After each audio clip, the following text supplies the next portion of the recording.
Hello, আসসালামু আলাইকুম। Shakib Al Hasan press কনফারেন্সে এসে যেভাবে কথাবার্তা বলেছেন এবং সাংবাদিকদের প্রশ্নের যেভাবে উত্তর দিয়েছেন এবং এই হাথুর সিংকে কেন বাংলাদেশ বরখাস্ত করতেছে না এত বাজে পারফরমেন্সের পরও, সো এই সব বিষয় নিয়ে আমি কথা বলবো।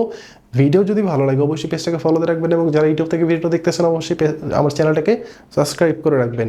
আমি যদি মূল আলোচনায় ফিরি, তো প্রথম এবং দ্বিতীয় টি-20 হারার পরে বাংলাদেশের পক্ষ থেকে সাংবাদিকদের সাথে কথা বলতে আসা সাকিব আল হাসান এবং তাকে একটা সাংবাদিক জিজ্ঞাসা করে যে দলের যে এই পারফরমেন্স, দলের এই হার, আমরা ইউএসের মতো একটা দলের সাথে হারতেছি, এটার কারণ কি? সাকিবের সোজা সাপটা অ্যান্সার, যে কারণটা যদি আমি জানতাম তাহলে খেলোয়াড়দেরকে বলতাম, তারা ভালো খেলতো। এখন প্রশ্ন হচ্ছে যে তিনি কেমনে কথাগুলোর অ্যান্সার দিল, এবং তিনি 20 বছর হলো ক্রিকেট খেলতেছে, তিনি যদি মিডিয়া হ্যান্ডেল করতে না পারে তাহলে তার মিডিয়ার সামনে আসার তো কোনো দরকার নেই। তিনি যে ক্রিকেটটাকে এখন এনজয় করে না সেটা কিন্তু তার খেলাতে বোঝা যায়, তার পারফরমেন্সে বোঝা যায়। 2019 সালের যে ওডিআই ওয়ার্ল্ড কাপ, এরপরে ওডিআই ওয়ার্ল্ড কাপ, এরপর থেকে এখন পর্যন্ত তিনি কয়টা ম্যাচে সেঞ্চুরি করতে পেরেছেন একটাবার ভেবে দেখেন। যে সেই 2019 সালে ওডিআই ওয়ার্ল্ড কাপে যে তিনি সেঞ্চুরি করেছেন, বিগত 5 বছরে তার নামের পাশে কোনো সেঞ্চুরি নেই। বাট তাকে নিয়ে ক্রিকেট বোর্ডের যে এক্সপেকটেশন থেকে শুরু করে তাকে নিয়ে যে চাওয়া পাওয়া, তার কতটুকু তিনি পূরণ করতে পেরেছেন। অ্যাজ এ বোলিং হিসেবে যদি খেলতে যায়, তার যে বোলিং, গত টি-20 ম্যাচটা হারার জন্য, ইউএসের সাথে দ্বিতীয় টি-20 হারার জন্য সাকিব কি নিজেকে নির্দোষ দাবি করতে পারবে? ইউএসের মতো একটা দলের সাথে যদি 4 ওভারে 35 রান খায়, যদি সেইখানে 3 ওভারে 30-এর বেশি রান খেয়ে ফেলে, লাস্টের ওভারে এসে 2 রান দিয়ে তার ইকোনমি যদি কমায় নেয়, তাকে কি আসলে এর বাইরে বা দায়মুক্ত আপনি ভাবতে পারেন? বা কোচ হাথুরু সিংয়ে কিভাবে এখনও তার কোচের দায়িত্বে আছে, এটা কিন্তু বড় একটা প্রশ্ন। একটা জিনিস খেয়াল করতে হবে আপনাকে, ওডিআই সুপার লিগ 2023 সালে বাংলাদেশ 3য় নম্বর থেকে কিন্তু ওয়ার্ল্ড কাপ কোয়ালিফাই করে এবং তারা কিন্তু ওয়ার্ল্ড কাপ খেলতে যাবে।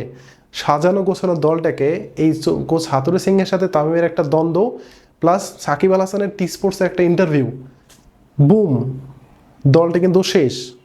এখন পর্যন্ত সেই দল কিন্তু ঘুরে দাঁড়াতে পারেনি।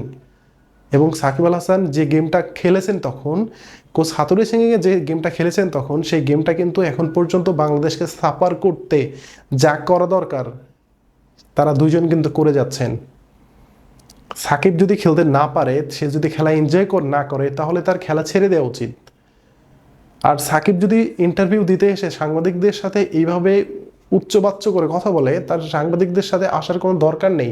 যে ক্রিকেট দিয়ে আজকে সাকিব আল হাসান, যে ফ্যান ফলোয়ার দিয়ে আজকে সাকিব আল হাসান, যে সাংবাদিক দিয়ে আজকে সাকিব আল হাসান, তাদেরকে যদি তিনি অবহেলা করে, একটা নেচার অফ রিভেঞ্জ বলে একটা কথা আছে, সময় খুব কাছে। সাকিবের এই সব কিছুর জন্য প্রস্তুত থাকতে হবে। সাকিব যেভাবে এখন আচরণ করতেছে, একজন মোস্ট সিনিয়র খেলোয়াড়, তার থেকে এই ধরনের আচরণ কোনোভাবে আশা করা যায় না। মিনিমাম লজ্জা থাকা উচিত যে ইউএসের সাথে তারা ম্যাচটা হেরেছে, হারার পরে তাদের যে গলার স্বর, সেটা এক বিন্দু তো কমেনি, বরং তাদের মুখের কথাবার্তা শুনলে মনে হবে যে তারা আসলে এখানে আসছে জাস্ট পিকনিক করতে। এটা ইউএসএ না, এটা অস্ট্রেলিয়া।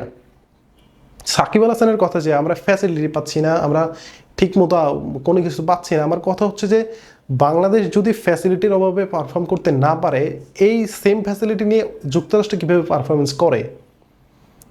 এই যে যুক্তরাষ্ট্রের সাথে আমরা ম্যাচটা হেরেছি, সেটা শুধুমাত্র আজকের হারা না। আমরা জিম্বাবুয়ের সাথে যে 4টা ম্যাচ জিতেছি, কোনো একটা ম্যাচে কি স্যাটিসফাই করতে পেরেছে বাংলাদেশের কোনো দর্শককে?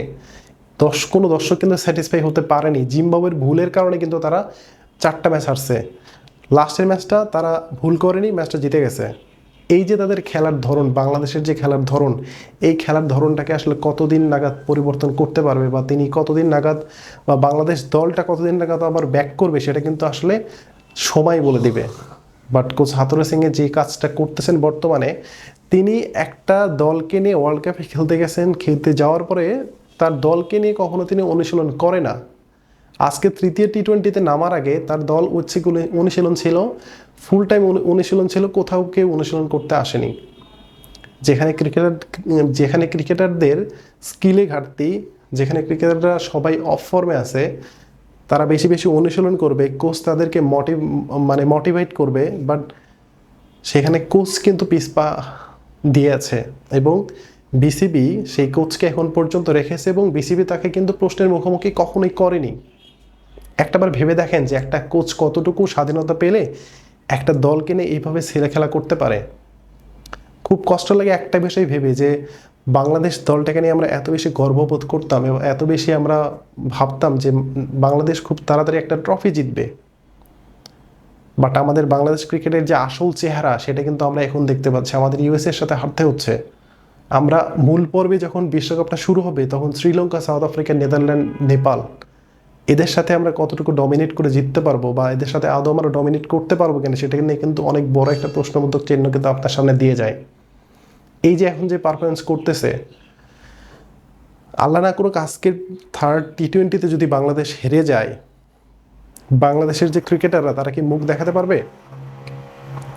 তারা কি পারবে তাদের যে নিজস্ব যে চেহারাটা তারা মিডিয়ার সামনে কথা বলতে পারবে? কখনই কিন্তু পারবে না। সো উচিত বাংলাদেশ ক্রিকেট দলকে এখান থেকে শিক্ষা নিয়ে তাদের যে ন্যাচারাল যে পারফরমেন্স সেটাকে ধরে রাখা, সাথে বাংলাদেশ ক্রিকেটের যে লেভেল সেটাকে মেনটেন করে চলা।